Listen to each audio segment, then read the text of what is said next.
హైవ్యూర్స్ ఐశ్వర్య లక్ష్మి. ఈమె తమిళ్ మలయాళం సినిమాలో బాగా ఫేమస్. మన దగ్గర కూడా గాడ్సే కానీ తర్వాత ఇంకొన్ని సినిమాలు యాక్ట్ చేసినట్టున్నారు. ఆమె ప్రజెంట్ వచ్చేసి సాయి దుర్గ్ తేజ్ అతనితో సినిమాలు యాక్ట్ చేస్తున్నారు.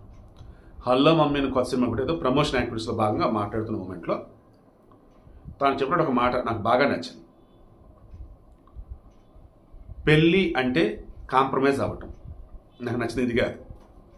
కాంప్రమైజ్ అయ్యి బతకటం కన్నా ఒంటరిగా ఉండటం బెస్ట్. ఇది నచ్చింది నాకు. నేను పెళ్లి చేసుకోవద్దని అనట్లా, చక్కగా పెళ్లి చేసుకుంటే హ్యాపీగా బతకండి. ఐశ్వర్య లక్ష్మి చెప్పిన మాట ఉంది, అది నేను ఫాలో అవుతుంది. ఈవెన్ మన సబ్స్క్రైబర్లో ఒకళ్ళు ఉన్నారు, తను సాఫ్ట్వేర్ అనమాట, నాకు తెలిసిన పర్సన్. నేను పొట్టి అంట. తన ఏజ్ కూడా అరౌండ్ 31. పెళ్లి చేసుకోవట్లే. ఎందుకు చేసుకోవట్లేదు అంటే తను చెప్పింది కూడా ఇదే. లేదు సార్, పెళ్ళి అంటే కాంప్రమైజ్ అయ్యి బతకాలి, వద్దు సార్, సింగిల్గానే ఉంటా. మరి నీకు తోడు కావాలి కదా, ఎలా ఏంటమ్మంటే అమ్మున్నారు సార్, అన్న ఉన్నారు సార్, అండ్ అన్న వాళ్ళ ఫ్యామిలీ ఉన్నారు సార్, చాలు సార్, సంతోషంగా బతుకుతా, ఉన్నట్లే హ్యాపీగా ఉంటా. ఈవెన్ నాకు చక్కగా ఉంటారు. తను కూడా నన్ను అంటారు మరలా, అవును మీరు ఎందుకు చేసుకోవాలి సార్, మీరు బాగుంటారు కదా సార్. వద్దు తల్లి, నాకు వద్దు, ఇలా ఉన్నానమ్మా చాలని చెప్పేసి అంటారు. మీరేమో అలా ఉండొచ్చా, మేమేమో చేసుకోవాలా అని చెప్పేసి అంటుంది.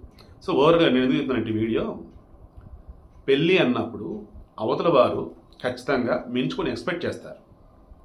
మీరు ఆడైనా మగైనా మీకు అపోనెంట్ ఉన్నటువంటి పర్సన్ ఉన్నారు కదా, భార్య అయితే భర్త, భర్త అయితే భార్య అన్నట్టు. వారి ఎక్స్పెక్టేషన్స్కి సంబంధించి మనం బేసిక్స్ ఉంటాయి, మినిమం ఉంటాయి, అవన్నీ ఫుల్ఫిల్ చేయాలి. అలా కాని పక్షంలో వద్దు, ఒంటరిగానే హ్యాపీగా ఉండిపోయాడు. బట్ జాగ్రత్త, మీకంటూ మీ కుటుంబ సభ్యులు ఎవరైనా తోడంటం ముఖ్యం. సరే, ఇప్పుడు విషయం ఏంటి నేను చెప్తుంది. ఐశ్వర్య లక్ష్మి 20 సంవత్సరాల వయసు ఉన్నప్పుడట మ్యాట్రిమోనీలో కూడా తన ప్రొఫైల్ పెట్టిందట. బట్ మరి ఆ తర్వాత ఏమైందేమో కానీ పెళ్ళి వద్దనుకుందట. తాను సినిమాలోకి రావడానికి ముందు కావచ్చు, సినిమాలోకి వచ్చిన తర్వాత కావచ్చు, ఈ గురువాయూర్ టెంపుల్ చాలామంది పెళ్ళిళ్ళు చేసుకుంటారు అక్కడ. అవి చూసుకోవడానికి ఆమె కోరిక వచ్చేదట, పెళ్లి చేసుకోవాలని చెప్పేసి. బట్ తర్వాత మొత్తం చెక్ చేసుకునే మూమెంట్లో రీసెంట్ టైమ్స్లో విడాకులు తీసుకున్న జంటలను చూసినా, తనకు తెలిసిన వాళ్ళు ఎలా బతుకుతున్నారు ఏంటని చెక్ చేసుకున్నా, ఆల్మోస్ట్ ఎక్కడో ఒకరిద్దరు తప్ప అందరిలో కూడా ఎక్కడో ఏదో ఒక గ్యాప్.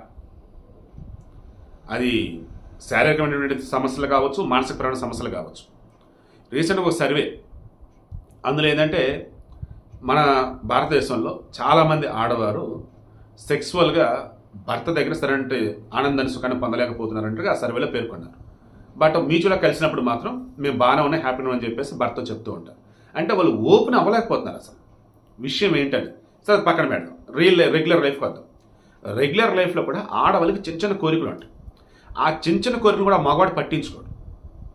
దీనివల్లే పాపం చాలామంది ఆడవాళ్ళు తమలో తాము బాధపడిపోతూ ఉన్న మూమెంట్లో ఇక ఎవరో ఒకరి సోషల్ మీడియా ద్వారానో తెలిసిన వాళ్ళ దగ్గర పరిచయాలు అవ్వటం, ఆ పరిచయాలు వచ్చేసి కొంచెం ఇల్లీగల్ అన్నట్టు, ఎక్స్ట్రా మ్యారిట్ అన్నట్టు వెళ్ళిపోవటం. కొంతమంది గుట్టిగా, ఇంకొంతమంది వచ్చేసి తేడా కావగానే రోడ్డును పడతాం, లేదంటే చంపుకోవడం, చనిపోవడం. సో ఓవరాల్గా మొత్తం మీద చెప్పేది ఏంటంటే, ఇప్పుడు ఉన్నటువంటి మన సొసైటీలో ఎక్కువ తక్కువ నేను చెప్పలేను కానీ కొంతమంది నిజమైనటువంటి వైవాహిక జీవితాన్ని గడపలేకపోతున్నారు. అది ఆడవారుల సమస్య, మగవారుల సమస్య అన్నది వాళ్ళు చెక్ చేసుకోవాలి. జాబ్ టెన్షన్సా, ఇంట్లో ఉండే ఫైనాన్షియల్ టెన్షన్సా, లేదా చుట్టూ నైబర్సా, వాళ్ళు చూసుకోవాలి.